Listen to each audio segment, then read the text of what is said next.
Hello all, I am the analyst. അപ്പോൾ ഇന്ന് മുതൽ ഓരോ റേസും കഴിഞ്ഞിട്ട് റേസിൻ്റെ ഓരോ കാര്യങ്ങളുടെ ഡീറ്റെയിൽസും കാര്യങ്ങളും ഒക്കെ അനലൈസ് ചെയ്യുന്നത് ഞാനായിരിക്കും. ഞാൻ കഴിഞ്ഞ വീഡിയോയിലാണ് ഒരു കെമിയായിട്ട് വന്നായിരുന്നു. അപ്പം ഈ വീഡിയോ തൊട്ട് ഞാൻ അനലിസ്റ്റായിട്ടുണ്ടായിരിക്കും. സോ എക്സ്പെക്ട് ചെയ്യാത്ത പോലെ Kimi Antonelli Canadian Grand Prix win ചെയ്തു. ലൂയിസ് ഹാമിൽട്ടണും മാക്സ് വെർസ്റ്റാപ്പനും അത് battle between Daniel Ricciardo and Max Verstappen. Pace control ചെയ്യാൻ പറ്റാത്ത പോലെ വരിക, അത് സംഭവിച്ചു. അപ്പോൾ നമുക്ക് ലാസ്റ്റ് വീക്കിൽ കനേഡിയൻ ഗ്രാൻഡ് പ്രി ഉണ്ടായിരുന്നു. കനേഡിയൻ ഗ്രാൻഡ് പ്രിയിൽ ഒട്ടും എക്സ്പെക്ട് ചെയ്യാത്ത കുറേ കാര്യങ്ങൾ സംഭവിച്ചിട്ടുണ്ടായിരുന്നു. നമ്മളെല്ലാവരും വിചാരിച്ചത് George Russell Canadian Grand Prix win ചെയ്യുമെന്നാണ്. കാരണം പുള്ളിക്ക് അതൊരു ഡു ഓർ ഡൈ സിറ്റുവേഷൻ ആയിരുന്നു, വിൻ ചെയ്തേ പറ്റത്തുള്ള ഒരു സിറ്റുവേഷൻ ആയിരുന്നു. പക്ഷെ അതല്ലാതെ നമ്മൾ എക്സ്പെക്ട് ചെയ്യാത്ത പോലെ Kimi Antonelli Canadian Grand Prix win ചെയ്തു. അതുപോലെ അൺഎക്സ്പെക്റ്റഡ് ആയിട്ട് ലൂയിസ് ഹാമിൽട്ടണും മാക്സ് വെർസ്റ്റാപ്പനും പോഡിയത്തിൽ വിൻ ചെയ്തു. അതൊരു അൺഎക്സ്പെക്റ്റഡ് ആയിട്ടുള്ള ഒരു എൻട്രി ആയിരുന്നു മാക്സ് അത് പറയുകയും ചെയ്തു. കാരണം മക്ലാരൻ ആ ഒരു ടയറിന്റെ ഇഷ്യൂ വന്ന് രണ്ട് തവണ പിറ്റ് ചെയ്തതുകൊണ്ടും പിന്നെ ജോർജ് പുറത്തായതുകൊണ്ടാണ് മാക്സ് പോഡിയത്തിൽ വന്നത്. അങ്ങനെ അൺഎക്സ്പെക്റ്റഡ് കുറെ കാര്യങ്ങൾ നടന്നു. പിന്നെ ഹൈലൈറ്റ് ആയിട്ടുള്ള വേറെ കാര്യങ്ങളും DNFs അതുപോലെ ടയറിന്റെ ഇഷ്യൂ കാര്യങ്ങളും ഒക്കെ നമുക്ക് ഡീറ്റെയിൽ ആയിട്ടൊന്ന് ഡിസ്കസ് ചെയ്യാം. Let's go. The first and the most exciting highlight of the Canadian Grand Prix was the battle between George Russell and Kimi Antonelli. The Silver Arrows. We haven't seen a battle like that between teammates in a while. Right. So before that, we have seen the battle between Hamilton and Fernando Alonso, or battle between Hamilton and Nico Rosberg, or the battle between Daniel Ricciardo and Max Verstappen.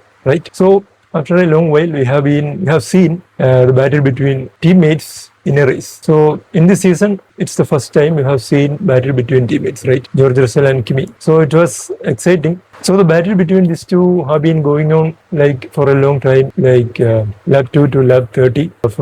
Across these laps, like 45 minutes or something. And the broadcasters were only showing the race between these two.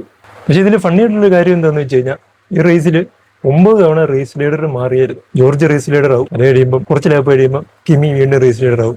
So they are switching the leadership. പക്ഷേ ഇതിന് വേറൊരു പ്രത്യേകത എന്താണെന്ന് വെച്ച് കഴിഞ്ഞാൽ ഇപ്പോൾ രണ്ട് teammates തമ്മിൽ ബാറ്റിൽ വരിക. ഇപ്പം നല്ല എക്സ്പീരിയൻസ്ഡ് ആയിട്ടുള്ള രണ്ട് ഡ്രൈവേഴ്സ് തമ്മിൽ ബാറ്റിൽ വരിക.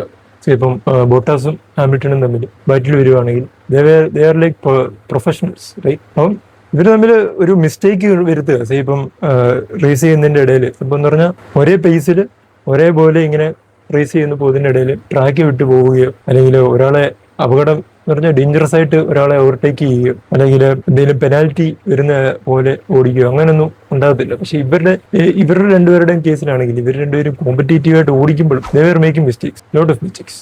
എന്ന് വെച്ച് കഴിഞ്ഞാൽ ഒരു ഗ്രിഡിന് പുറത്ത് പോവുക, മീൻസ് വൈറ്റ് ബൗണ്ട് വിട്ട് പുറത്ത് പോവുക, ഗ്രാസിലേക്ക് ഇറങ്ങി പോവുക, അല്ലെങ്കിൽ അവർക്ക് ഇപ്പൊ പുതിയ കാർ അനുസരിച്ച് പുതിയ റെഗുലേഷൻ വന്നപ്പോഴത്തേന് അതിന്റെ വേറെ പ്രശ്നങ്ങളുണ്ട്, ഡിപ്ലോയ്മെന്റിന്റെ ഇഷ്യൂ. അപ്പം പേസ് കൺട്രോൾ ചെയ്യാൻ പറ്റാത്ത പോലെ വരിക, അല്ലെങ്കിൽ ഒരാളെ ഡേഞ്ചറസ് ആയിട്ട് ഒരാൾക്ക് അപകടം വരുന്ന പോലെ ഓടിക്കുക, അങ്ങനെയുള്ള സിറ്റുവേഷൻ ഒക്കെ ഉണ്ടായിട്ടുണ്ട്. So it was not perfect race. അങ്ങനെ ഇവർ തമ്മിലുള്ള ഈ ബാറ്റിൽ കണ്ടിന്യൂ ചെയ്തുകൊണ്ടിരിക്കുകയാണ്. ലാപ്പ് 2 തൊട്ട് ലാപ്പ് 30 വരെ അവരായിരുന്നു ഹൈലൈറ്റ്. പറഞ്ഞാൽ സ്ക്രീനെന്ന് പറഞ്ഞാൽ ക്യാമറ അവരിൽ നിന്ന് മാറിയിട്ടില്ല. അപ്പോൾ അങ്ങനെ പോയിക്കൊണ്ടിരിക്കുകയാണ്. പക്ഷേ ഇവർ തമ്മിലുള്ള ബാറ്റിലെ ഏറ്റവും ഹൈലൈറ്റ് എന്ന് പറയുന്ന ഹെയർ പിന്നിന്റെ ആ ഒരു ടേൺ വരുമ്പോഴാണ്. എപ്പോഴൊക്കെ ഹെയർ പിന്ന് വരുന്നു, കിമി ആന്റണി ഇൻസൈഡ് ഹെയർ പിന്നിന്റെ ഇൻസൈഡ് എടുത്ത് ജോർജിനെ ഓവർടേക്ക് ചെയ്യാൻ നോക്കും. പക്ഷെ അപ്പോഴത്തേന് ജോർജ് ഔട്ടറിൽ കൂടെ കയറി നല്ലപോലെ ചാർജ് ചെയ്ത് കയറി പോകാറുണ്ട്. പക്ഷെ അങ്ങനെ കുറെ ലാപ്പ് അങ്ങനെ പോയി. പക്ഷെ ലാപ്പ് 24 ആയപ്പോൾ ആ ഹെയർ പിന്നെ വന്നപ്പോൾ Kimi actually overtake George. Kimi overtake ചെയ്ത് പോയിട്ട് പക്ഷെ എന്താ സംഭവിച്ചെന്ന് ചോദിച്ചു കഴിഞ്ഞാൽ വീണ്ടും ആ വൈൽഡ് ലൈൻ വിട്ട് പുറത്തു പോയി. എന്ന് പറഞ്ഞാൽ ഗ്രാസിൽ ഇറങ്ങി പോയിട്ടാണ് ഓവർടേക്ക് ചെയ്തത്. അതുകൊണ്ട് ആ ഒരു പൊസിഷൻ തിരിച്ചു കൊടുക്കേണ്ടതായിട്ട് വന്നു. അപ്പൊ ഇവർ തമ്മിലുള്ള ഈ ബാറ്റിന് ഇങ്ങനെ പോയിക്കൊണ്ടിരിക്കുകയാണ്. അങ്ങനെയാണ് ലാപ്പ് 30 അത് സംഭവിച്ചു. സോ എന്താ സംഭവിച്ചതെന്ന് പറയുന്നതിന് മുമ്പ് let me tell you A context. So usually ഇങ്ങനെയുള്ള സിറ്റുവേഷൻസ് രണ്ട് ടീംമേറ്റ്സ് തമ്മിൽ ഇതുപോലെയുള്ള ഒരു ബാറ്റിൽ വരിക, ചാമ്പ്യൻഷിപ്പ് ബാറ്റിലാണ് ജോർജും കിമിയും തമ്മിൽ. അപ്പോൾ ഈ ബാറ്റിൽ വരുന്ന സമയത്ത് ഉണ്ടാകുന്ന കുറച്ച് റിസൾട്ട്സ് ഉണ്ട്. അതെന്താണെന്ന് ചോദിച്ചു കഴിഞ്ഞാൽ, ഒന്നെങ്കിൽ ഒരു ഡ്രൈവർ മറ്റു ഡ്രൈവറിനെ ഓവർടേക്ക് ചെയ്ത് അവർ തമ്മിലുള്ള ഗ്യാപ്പ് കൂട്ടി നല്ല പേസിൽ പോവുക. ചിലപ്പോൾ ഒരു 2-3 സെക്കൻഡ് അല്ലെങ്കിൽ അത് കൂടുതൽ സെക്കൻഡ് ഗ്യാപ്പ് ക്രിയേറ്റ് ചെയ്ത് നല്ല സ്പീഡിൽ പോവുക. അതൊരു സിറ്റുവേഷൻ. പിന്നെയുള്ള സിറ്റുവേഷൻ എന്ന് പറയുന്നത് രണ്ടുപേരും ക്രാഷ് ആകും. എന്ന് പറഞ്ഞാൽ പണ്ട് ഡാനിയൽ റിക്കാർഡോയും മാക്സും കൂടെ ക്രാഷ് ആയതുപോലെ. എന്ന് പറഞ്ഞാൽ അവർ തമ്മിലേക്ക് വാശിക്ക് ഓടിച്ചിട്ട് ഒരു മീനെ മുട്ടി എന്നവർ പറഞ്ഞ് ഓടിച്ച് കൺട്രോൾ വിട്ട് പോവുക, രണ്ടുപേരും ഇടിച്ച് ബാരിയർ പേടിക്കുക, രണ്ടുപേരും കൂട്ടിയിടിച്ച് രണ്ടുപേരുടെയും കാർ ഫെയിലായി പോവുക, അങ്ങനെ ഉണ്ടാവുക. അതും അല്ലെങ്കിൽ ഒരു ആക്സിഡന്റോ അല്ലെങ്കിൽ രണ്ടുപേരും അങ്ങോട്ടും ഇങ്ങോട്ടും വാശിക്ക് ഓടിക്കുന്നതിന് പകരം മാനേജർ ടീം പ്രിൻസിപ്പൾ ഇടപെട്ടിട്ട് ഒരാളോട് പറയുക, നിങ്ങൾ റേസ് ചെയ്യുക, അല്ലെങ്കിൽ രണ്ടുപേരെ അപകടത്തിൽ പെടുത്തുന്നതിന് പകരം നിങ്ങൾ ഒരാൾ വിട്ടുകൊടുക്കുക എന്ന് പറയുക എന്ന് അയാൾ ഇന്റർവ്യൂ ചെയ്യുക. ശരിക്കും പറഞ്ഞാൽ ടോട്ടോ വോൾഫ് ഇന്റർവ്യൂ ചെയ്തായിരുന്നു. പുള്ളി ഒരു ലെജൻഡറി ആയിട്ടുള്ള ഒരു ഡയലോഗ് പറഞ്ഞായിരുന്നു. അത് എനിക്ക് തോന്നുന്നു ഈ വർഷത്തെ നല്ല ഫോർമുല 1 ഒരു മീമായിട്ട് തീരാൻ സാധ്യതയുള്ള ഒരു ഡയലോഗാണ്. So we know that it was an imperfect battle. രണ്ടുപേരും മിസ്റ്റേക്ക് ചെയ്യുന്നുണ്ടായിരുന്നു. സോ ഞാൻ ശരിക്കും വിചാരിച്ചത് നമ്മളെല്ലാവരും വിചാരിച്ചു കാണും ഇവര് തമ്മിൽ കൂട്ടിയിടിക്കുകയോ അല്ലെങ്കിൽ ആരെങ്കിലും ഒരാൾ ക്രാഷ് ചെയ്യുകയോ എന്തെങ്കിലും ചെയ്യുമെന്ന് വിചാരിച്ചു. ബട്ട് എന്താ സംഭവിച്ചതെന്ന് വെച്ച് കഴിഞ്ഞാൽ ട്രാജിക്, ശരിക്കും ട്രാജിക് ആയിട്ടുള്ളൊരു ഇൻസിഡന്റാണ് സംഭവിച്ചത്. ജോർജിന്റെ കാറ് ബ്രോക്കായി. ഒരു സർട്ടൺ പോയിന്റ് എത്തിയപ്പോഴത്തേന് ജോർജിന്റെ കാർ ഓടുന്നില്ല. കാറിന്റെ എഞ്ചിനിൽ നിന്ന് പുകയൊക്കെ വരികയും ബ്രേക്ക് ഡൗൺ ആയി പോവുകയും ചെയ്തു. അപ്പൊ അതാണ് അവിടുത്തെ ഒരു ട്രാജിക് ആയിട്ടുള്ള ഒരു മൊമെന്റ് ആയിരുന്നു. കാരണം അത്രയും ബാറ്റിൽ നടന്നുകൊണ്ടിരിക്കുകയാണ്. മീൻസ് ഒരാളൊരു റൂക്കിയാണ്, മറ്റൊരാളെന്ന് പറയാൻ നല്ല എക്സ്പീരിയൻസ്ഡ് ആയിട്ടുള്ള ഡ്രൈവറാണ്. അതുമാത്രമല്ല അയാൾ ഡിസേർവ് ചെയ്യുന്നു. അപ്പം അയാൾ അത്രയും ഡിസേർവ് ചെയ്തുള്ള ഒരു വിന്നാണത്. അത് കിട്ടാതെ അയാള് ക്രാഷ് ആവുകയോ അല്ലെങ്കിൽ മാനേജർ ഇന്റർവ്യൂ ചെയ്ത് രണ്ടുപേരെയും വഴിതിരിച്ചു വിടുക അതൊന്നും ചെയ്യുന്നതിന് പകരം just his car just broke. So in frustration of this tragic moment, because of his car broken down, because of that frustration, George actually threw his headrest to the track, for which he got penalized, which we will discuss later on in this video. Hence rise the first confusion or controversy about this incident, whether Mercedes car is broken or Mercedes engine is gone, like it is broken, or is it the end of Mercedes domination in 2026? No, actually it is not. ഇവിടെ ഉണ്ടായത് എന്താണെന്ന് വെച്ച് കഴിഞ്ഞാൽ നമുക്കറിയാം ഈ വർഷത്തെ power യൂണിറ്റിൽ battery charge ചെയ്യുന്നുണ്ട്. അറിയാല്ലേ, 50-50 പവർ സ്പ്ലിറ്റ് ആണുള്ളത്. അപ്പൊ അതുകൊണ്ട് ഇപ്പൊ ഇവിടെ എന്താ സംഭവിച്ചതെന്ന് വെച്ച് കഴിഞ്ഞാൽ ജോർജ് അത്ര അഗ്രസീവായിട്ട് ഓടിച്ചപ്പോഴത്തേന്, അത് മാത്രമല്ല സാധാരണ നമുക്കൊരു ലിഫ്റ്റിങ്ങും കോസ്റ്റിങ്ങും ചെയ്ത് ഓടിക്കണമെന്നാണ് ഈ വർഷത്തെ പുതിയ റെഗുലേഷൻ അനുസരിച്ചിട്ടുള്ള കാറുകൾ. അങ്ങനെയാണ് ചെയ്യേണ്ടത്. പക്ഷേ ജോർജും കിമിയും തമ്മിൽ ഈ ഒരു വാശിയേറിയ പോരാട്ടത്തിനിടയിൽ ലിഫ്റ്റിങ്ങും കോസ്റ്റിങ്ങും ചെയ്യാനുള്ള സമയം കിട്ടാത്തത് കൊണ്ട് എഞ്ചിൻ ഓവർ ഹീറ്റ് ആവുകയും ബാറ്ററി ഇലക്ട്രിക്കൽ യൂണിറ്റ് ഫെയിൽ ആയി പോവുകയും ചെയ്തു. അപ്പം ബാറ്ററി റീചാർജ് ചെയ്യുന്നതിന്റെ എമൗണ്ട് കുറഞ്ഞു പോയി. അതുകൊണ്ടാണ് എഞ്ചിൻ ഫെയിൽ ആയതെന്നാണ് ഇപ്പം ഫസ്റ്റ് റിപ്പോർട്ട് വരുന്നത്. അത് തന്നെ ആയിരിക്കും. കാരണം Mercedes is always the best. മെർസിഡസിന്റെ ഭാഗത്തുനിന്ന് എഞ്ചിൻ റിലേറ്റഡ് ആയിട്ട് എഞ്ചിനകത്ത് അങ്ങനെ വലിയ ഇഷ്യൂ വരത്തില്ല. സോ ഇപ്പം എല്ലാ ജോർജ് റസലിന്റെ ഫാൻസിന്റെയും പ്രാർത്ഥന ഇതായിരിക്കും, കിമി ആന്റനെല്ലി എന്തെങ്കിലും മണ്ടത്തരം കാണിക്കണമേ, അടുത്ത റേസുകളിൽ ക്രാഷ് ആവുകയോ അല്ലെങ്കിൽ മെക്കാനിക്കൽ ഫെയിലിയർ ഒക്കെ വന്ന് റേസിൽ നിന്ന് പുറത്താവിടെ, അങ്ങനെയൊക്കെ ആയിരിക്കും പ്രാർത്ഥിക്കാൻ സാധ്യതയുള്ളത്. കാരണം ഇപ്പം ജോർജും കിമിയും തമ്മിലുള്ള പോയിന്റ് ഡിഫറൻസ് എന്ന് പറയുന്നത് 43 പോയിന്റ്സ് ആണ്. അപ്പം ഇനിയും വരാനുള്ള റിസൾട്ട്, അതായത് ഇപ്പം വരാൻ പോകുന്ന ഈ ഒരു രീതിയിൽ തന്നെ ഞാൻ പോകുന്നുണ്ടെങ്കിൽ ഇതർ എന്തെങ്കിലും മിറാക്കിൾ നടക്കണം. ജോർജ് റസൽ വരുന്ന എല്ലാ റേസിലും ജയിക്കുകയും വേണം. കിമി ആന്റനെല്ലി അടുത്ത റേസസ് DNF ആവുകയോ ഡിസ്കണ്ടിന്യൂ ചെയ്യുകയോ അല്ലെങ്കിൽ പുറത്താവുകയോ അങ്ങനെയൊക്കെ ചെയ്താൽ ഇറ്റ്സ് ഓൺലി ഹോപ്പ്. അപ്പൊ ഇനി നമുക്ക് ഈ വർഷം കിമി ആന്റനെല്ലിയുടെ ഇയർ ആണോ എന്നുള്ളതൊന്ന് ഡിസ്കസ് ചെയ്യാം. പക്ഷെ എന്നോട് ചോദിച്ചാൽ ഞാൻ പറയും അതിനൊരു 50-50 ചാൻസേ ഉള്ളൂ. കാരണം എന്താണെന്ന് വെച്ച് കഴിഞ്ഞാൽ ദിസ് എക്സ്പീരിയൻസ് അല്ലേ. കാരണം കഴിഞ്ഞ വർഷത്തെ ഒരു ഡേറ്റ എടുത്ത് നോക്കുവാണെങ്കിൽ കിമിയുടെ ഇനി വരാൻ പോകുന്ന എല്ലാ യൂറോപ്യൻ സൈഡിലുള്ള റേസസ് ആണ്. മൊണാക്കോ തൊട്ട് അങ്ങോട്ട് മൊണാക്കോ, പിന്നെ ബാഴ്സലോണ, സ്പെയിൻ, അങ്ങനെ ബെൽജിയം ഗ്രാൻഡ് പ്രി ആ ഒരു സൈഡിലേക്കാണ് വരുന്നത്. അപ്പോൾ ഈ ഒരു യൂറോപ്യൻ റേസസിൽ കിമിയുടെ ഒരു പെർഫോമൻസ് ഡേറ്റ ശോകമാണ് കഴിഞ്ഞ വർഷത്തെ. പുള്ളി കഴിഞ്ഞ വർഷം വന്നേ ഉള്ളൂ. കഴിഞ്ഞ വർഷത്തെ ഡേറ്റയാണ് നമുക്കുള്ളത്. അപ്പോൾ അത് വെച്ച് നോക്കുകയാണെങ്കിൽ യൂറോപ്യൻ സൈഡിലെ പുള്ളിയുടെ ഒരു റേസിംഗ് പെർഫോമൻസ് ശോകമാണ്. സോ ഏതർ ജോർജിന് അവിടെ നല്ലതായിട്ട് ഔട്ട് പെർഫോം ചെയ്ത് കഴിഞ്ഞാൽ he got A chance. George മാത്രമല്ല, ഇപ്പം ലാൻഡോയ്ക്കാൻ ചാൻസ് ഉണ്ട്. Anything can happen. പിന്നെ കിമിയുടെ കാര്യം പറയുകയാണെങ്കിൽ Kimi is A fan favourite. കുറച്ച് നാളുകൾക്ക് കൊണ്ട് തന്നെ പുള്ളി നല്ലൊരു ഫാൻ ബേസ് ഉണ്ടാക്കി എടുത്തിട്ടുണ്ട്. പുള്ളിക്ക് നല്ല സപ്പോർട്ടുണ്ട്. അപ്പം അതുകൊണ്ട് ഇപ്പം കിമി ചാമ്പ്യൻ ആകുമെന്ന് ചോദിച്ചു കഴിഞ്ഞാൽ യെസ് ആയിക്കോളൂ, ആവുന്നതുകൊണ്ട് കുഴപ്പമില്ല എന്ന് പറയുന്ന ഒരു ഗ്രൂപ്പ് ഇപ്പം തന്നെ ഉണ്ട്. സോ അത് മാത്രമല്ല, ഈ കിമി ഔട്ട് പെർഫോം ചെയ്യുന്നു, കഴിഞ്ഞ 4 റേസസ് ജയിച്ചു എന്ന് പറയുന്നത് കംപ്ലീറ്റ്ലി ലക്കാണ്. എന്ന് വെച്ച് കഴിഞ്ഞാൽ ജോർജ് തൊട്ട് പുറകെ തന്നെ ഉണ്ട്. മീൻസ് കഴിഞ്ഞ വർഷത്തെ ഡേറ്റ് വെച്ച് നോക്കുവാണെങ്കിൽ ജോർജും കിമിയും തമ്മിലുള്ള ഗ്യാപ്പ് എന്ന് പറയുന്നത് ലൈക്ക് 3 to 4 seconds അല്ല അത് കൂടുതലാണ്. പക്ഷെ ഈ വർഷം കിമി ലീഡ് ചെയ്യുന്നുണ്ടെങ്കിലും കിമിയും ജോർജും തമ്മിലുള്ള ഡിഫറൻസ് സെക്കൻഡ്സ് ആണ്. സെക്കൻഡ്സിന്റെ ഒരു എന്താ പറയുക, വളരെ ചെറിയൊരു വ്യത്യാസം മാത്രമേ ഇവർ തമ്മിലുള്ളൂ. സോ കിമി ഒരു ചെറിയൊരു മിസ്റ്റേക്ക് കാണിച്ചാൽ പോലും ജോർജ് ആ ഒരു ചാൻസ് എടുക്കും. കാരണം ഇപ്പൊ എന്തെങ്കിലും കോർണർ എടുക്കുമ്പോൾ എന്തെങ്കിലും സാധാരണ എടുക്കുന്നതിൽ ഔട്ടറായി പോവുകയോ അല്ലെങ്കിൽ ഇന്നറായി പോവുകയോ എന്തെങ്കിലും ഒരു മിസ്റ്റേക്ക് കാണിച്ചു കഴിഞ്ഞാൽ George will take the chance. അത് മാത്രമല്ല മൊണാക്കോ നടക്കുന്നത് സ്ട്രീറ്റ് സർക്യൂട്ടാണ്. സ്ട്രീറ്റിൽ അറിയാലോ ഒത്തിരി ഭയങ്കര കോൺസെൻട്രേഷൻ വേണ്ട ഒരു റേസാണ്. അപ്പൊ എന്ത് സംഭവിക്കാം? അപ്പൊ നിങ്ങൾക്ക് എന്താ തോന്നുന്നത് ഇതിനെ പറ്റി, ജോർജും കിമിയും തമ്മിലുള്ള ഒരു ഇതിനെ പറ്റി? അതൊന്ന് കമന്റ് ചെയ്യട്ടോ. All right. അപ്പൊ ഇതാണ് അടുത്ത ഏറ്റവും ഹൈലൈറ്റ്. ശരിക്കും പറഞ്ഞാൽ കിമിയുടെ ജോർജിനെ ഒരു ഇൻസിഡന്റ് മാറ്റി വെച്ചാലെന്നല്ല.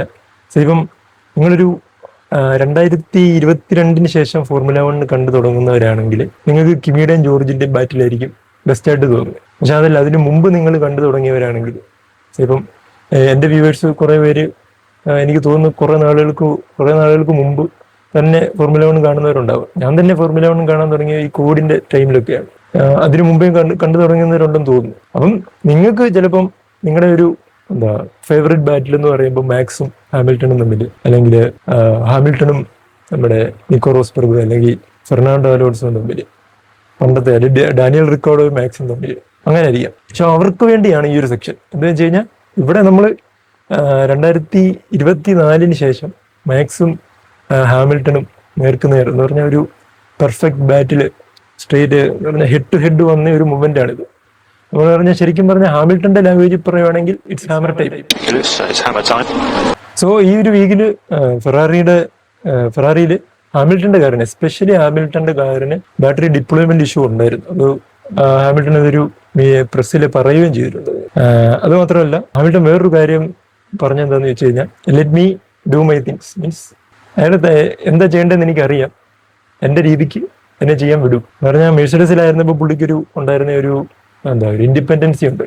ഒരു ഇൻഡിപെൻഡന്റ് ആയിരുന്നു പുള്ളി എന്ന് പറഞ്ഞാൽ. സ്വന്തം ഒരു ഡിസിഷൻ എടുക്കാനും പുള്ളി എക്സ്പീരിയൻസ് വെച്ചിട്ട് പുള്ളിക്ക് ഉള്ള ഒരു റിഫ്ലക്സ് ഉണ്ട്. അത് വെച്ചിട്ട് റേസ് ചെയ്യാൻ എന്നെ വിടുമെന്നാണ് പുള്ളി ഉദ്ദേശിച്ചത്. അതിന്റെ റിസൾട്ടും കണ്ടു, പോഡിയം കിട്ടി. അപ്പം ലൂയിസിന്റെ ആ ഒരു ബാറ്ററി ഡിപ്ലോയ്മെന്റ് ഇഷ്യൂ ഉണ്ടായിരുന്നു. എന്നിട്ടും ലൂയിസും മാക്സും തമ്മിലുള്ള ഗ്യാപ്പ് ആക്ച്വലി റേസ് സ്റ്റാർട്ട് ചെയ്യുമ്പോൾ 6 to 7 seconds ആയിരുന്നു. പിന്നെ ഒരു സെർട്ടൺ പോയിന്റ് എത്തിയപ്പം അത് കുറച്ച് കൊണ്ടുവന്നിട്ടുമുണ്ട്. പിന്നെ ഡിപ്ലോയ്മെന്റ് ഇഷ്യൂ ഉള്ളത് കൊണ്ട് ലൂയിസിന് അത്ര അങ്ങോട്ട് ഔട്ട് പെർഫോം ചെയ്യാൻ പറ്റില്ല. ഹാമർ ടൈം ശരിക്കും ചെയ്യാൻ പറ്റില്ല. എന്ന് പറഞ്ഞാൽ അവർ തമ്മിലുള്ള റേസ് കാണാനൊരു കൂൾ മൊമെന്റ് ആയിരുന്നു ആക്ച്വലി. പിന്നെ മാക്സിന്റെ കാര്യം, മാക്സ് പോഡിയത്തിൽ വന്നത് ശരിക്കും ഒരു സർപ്രൈസാണ് അല്ലേ? മാക്സ് അത് പറഞ്ഞു. ഇപ്പം ജോർജ് റേസിൽ നിന്ന് പുറത്തായിട്ടില്ല എന്നുണ്ടെങ്കിൽ, അല്ലെങ്കിൽ മെക്ലാറൻസിന്റെ ആ ഒരു ടയറിന്റെ ഇഷ്യൂ അത് നമ്മൾ ഡിസ്കസ് ചെയ്യുന്നുണ്ട്. ആ ടയറിന്റെ ഇഷ്യൂ ഇല്ലായിരുന്നുണ്ടെങ്കിൽ മാക്സ് പോഡിയത്തിൽ വരാൻ സാധ്യതയില്ല.